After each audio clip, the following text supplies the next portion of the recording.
Hello, everybody. Hey, what's going on, guys? I am Janae Strother. I'm Sean Spencer.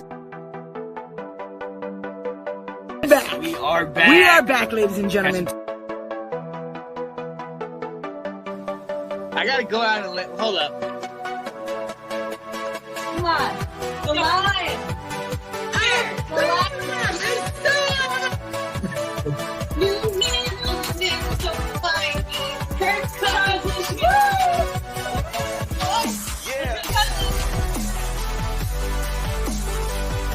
All right.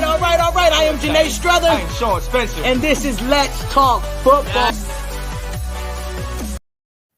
All right, of course, that was the show that kind of started all this. Janae and Sean with the Let's Talk Football OG show, as we like to call it, right? They were the originals. Yes, we do. They have spawned all of this.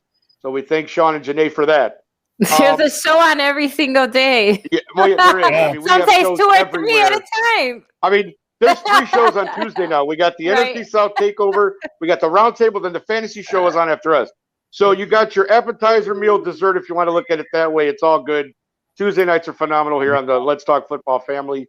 Again, I want to thank everyone who was able to come on and talk about the trades with their teams for us. Thank you so much. Truly appreciate everybody in the comments. We thank Kyle for being our 3rd member this evening, for sticking with us. Appreciate that, Kyle. Thank you. Yeah.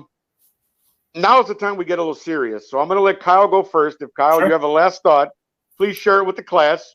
Because Delilah and I are going to kind of get a little serious after that. So, yeah, go right ahead, sir.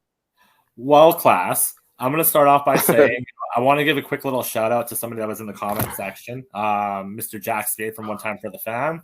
That's a little laugh about the podcast. So shout out for tuning in, man. Appreciate it. But my last thought is going to be actually more specifically about what David Wright was saying. And about talking about the Dallas Cowboys. And I just want to kind of tune in a little bit that we've seen what the Philadelphia Eagles have done before, what they're doing this season.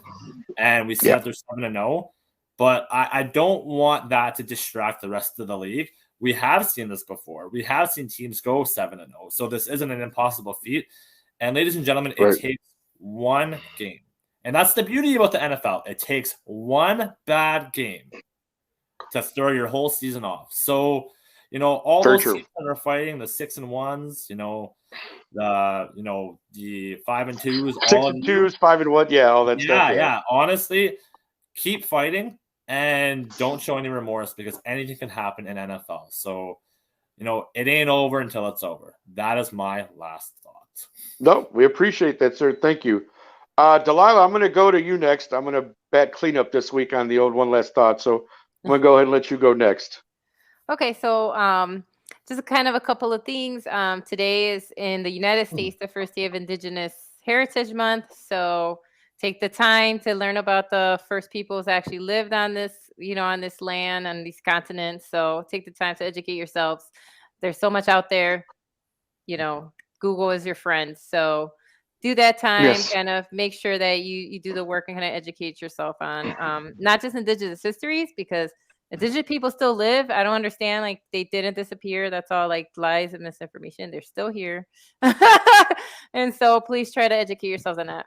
The other thing is that on top of, speaking of Indigenous, Dia de los Muertos has an Indigenous attachment to it in, Mexico and different parts of the Southwest and other parts of Central and South America. But anybody celebrating Dia de los Muertos today, I hope that, you have peace in remembering your relatives and your loved ones, because that's all it is. Like, it's really all about kind of remembering your ancestors and those that left and honoring them and remembering that they haven't left you and that they're just on the other side of the veil. And so that really is what Dia de los Muertos is. It's nothing spooky. It's actually really beautiful. You bring offerings in a way to remember, and the offerings represent what that person loved when they were alive. And so that's kind of what they take.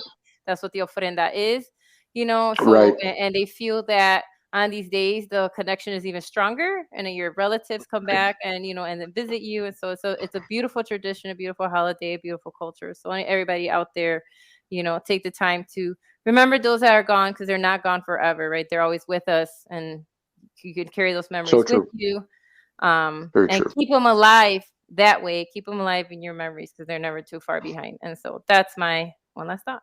I love it. No, thank you so much for that, Delilah. My mother actually has an ofrenda in her living room, so it's something I've been aware of. My mother's Mexican American, so I'm half Mexican American. So it's something that I've been privy to my entire life. So thank you for sharing that, Delilah. Unfortunately, I'm going to get a little serious on us now. I'm usually the guy who likes to laugh and joke, but there's been a lot of things going on lately, not just here in our. Well, real quickly, for those of you who know, Offset, one of the rappers from Migos, was shot during a dice game last evening, and that's just a damn shame. I mean, call it whatever you want, but it just there's just no words for the gun violence that still goes on in the world. And that's one of the things I really want to talk about. Obviously, my condolences to Offset's family and his friends on his passing. But there was an incident here in Chicago yesterday that just, and again, for those of you who may not live here or don't always hear about Chicago, we do have a problem here, ladies and gentlemen. We have a serious gun problem. And it's not, I know people like that, Chicago is a great city, and it is. I've lived here all my life. I adore this city. A lot of people know the downtown. Oh, it's beautiful. But, some of the neighborhoods that we have here are a little rough. And unfortunately, the gun violence has just become way too much. I mean, yesterday, people were just out in a place called Garfield Park here in Chicago trying to enjoy Halloween, and 14 people were shot in a park. Like, just tragic. I mean, all they're trying to do is out there having a good time, trying to get some trick or treat going. And, 14 people are shot. And again, for those of us who live here in Chicago, we hear about, like, there's shootings daily. And I'm not exaggerating when I say that. Delilah can attest to that. Every time I turn on the news, there's always a shooting in this neighborhood, that neighborhood, even in some of the more affluent neighborhoods. You see gunshot victims. Because let me tell you something, folks, it doesn't discriminate. The guns are everywhere here in the city of Chicago. And it really is just a shame because this is a beautiful city. And now we're just getting, a lot of people are like, oh, I don't want to go to Chicago. There's shoot over there. Well, that is true. And it's unfortunate. And one of the biggest things for me is that even, and to bring it a little closer to home, Delilah and I are, don't live exactly next to each other, but we're in a close proximity to each other. And even in our neighborhood, I'm always seeing, like, picking up things on the different sites about this and that. Like, not that long ago, there was a shooting right down the block from me. And it just, Wow. It's gotten to the point where I personally don't like to be outside of my apartment after dark, like, just for fear of anything.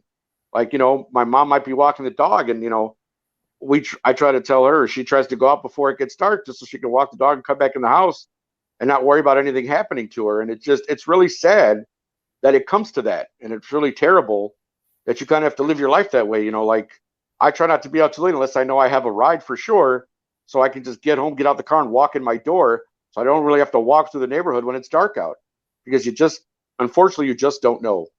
And,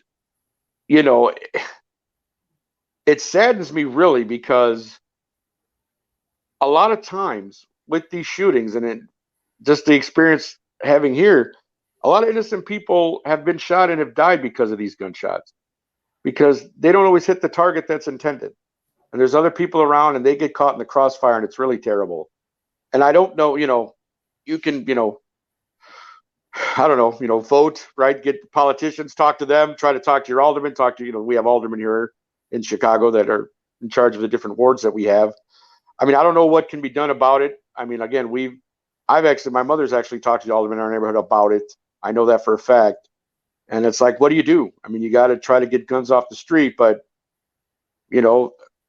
there's police issues. There's all kinds of things that you would think that a big city like Chicago wouldn't have to deal with, but unfortunately we are. And to me, it's just very sad.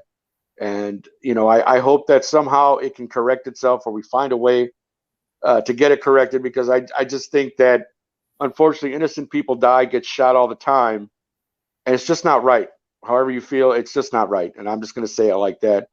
And I mean, I pray for my city because, again, I've lived here all my life. This is my home, all my family, all my immediate family, and a lot of my extended family is here.